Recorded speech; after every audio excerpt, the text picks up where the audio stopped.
Hey y'all, it's Diddy. When you think of Foxy Brown, what comes to mind? Go ahead, take a second, think about it. Write that down in the comments. What we think of is her third and final label album, Broken Silence. Let's take a minute, give Foxy Brown her rose for an album that stands as a piece of art.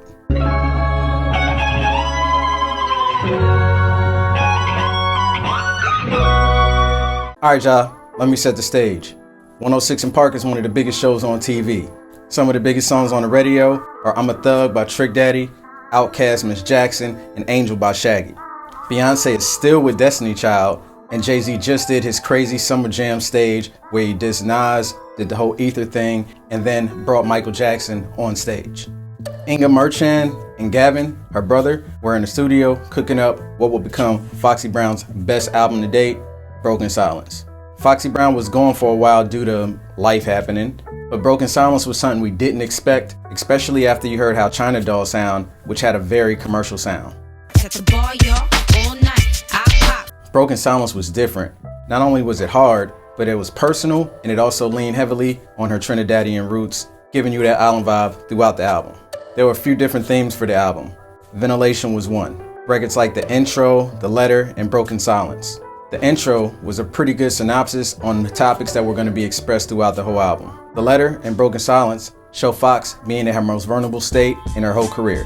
The letter in particular has her writing a letter to her mom and both of her brothers, while Broken Silence has Fox being very honest about what got her to this point right now.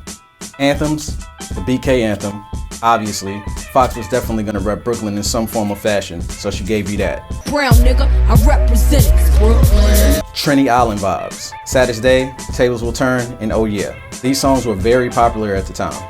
The popularity of these records can draw a straight line to the whole wave of dancehall and hip-hop collaborations that would come shortly after.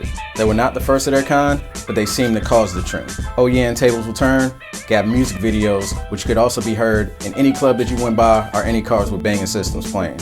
Oh Yeah was a bit more rougher, with Fox popping her shit and also taking a few shots at the competition. Niggas say I'm too pretty to spit rhymes gritty. The fuck y'all thought? Be dancing around in suits like a... For the most part, Foxy stayed clear of the commercial sound on this project aside from Candy.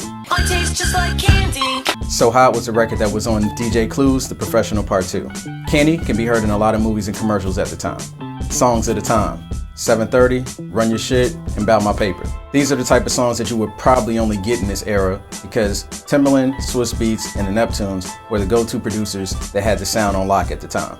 These songs aren't bad at all, but to new listeners that aren't accustomed to this sound, it might be a little ear-piercing. 7:30 in particular has Foxy addressing the fact that Jay-Z had no participation in the album and some of the ghostwriting allegations they had of Jay-Z writing Foxy Brown's lyrics.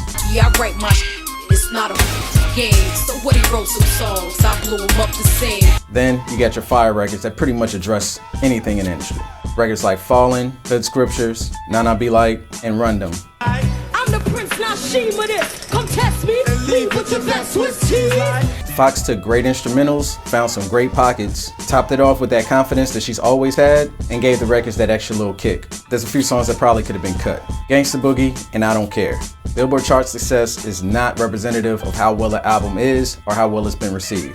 Had it not been for the almost 20-song track list, by the way, everybody was doing 20-song track lists at the time, this album would have pretty much been flawless. Foxy does her thing on I Don't Care, but the guest appearance is a little suspect. I'm sure these records are somebody's favorite song, but they could have been cut. The Mahogany Trini Brooklynite really showed fans and naysayers that when she's in the driver's seat, things come out really well.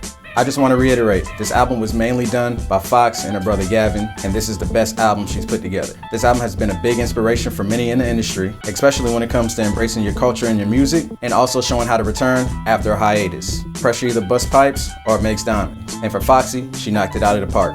If you never heard Broken Silence, go ahead, take some time, put it on, let it play all the way through. You're missing out. But in the meantime, let's give Foxy Brown her rose for this amazing piece of work and all the great things that she's contributed to hip-hop as a whole. This has been Dame Diddy. Peace.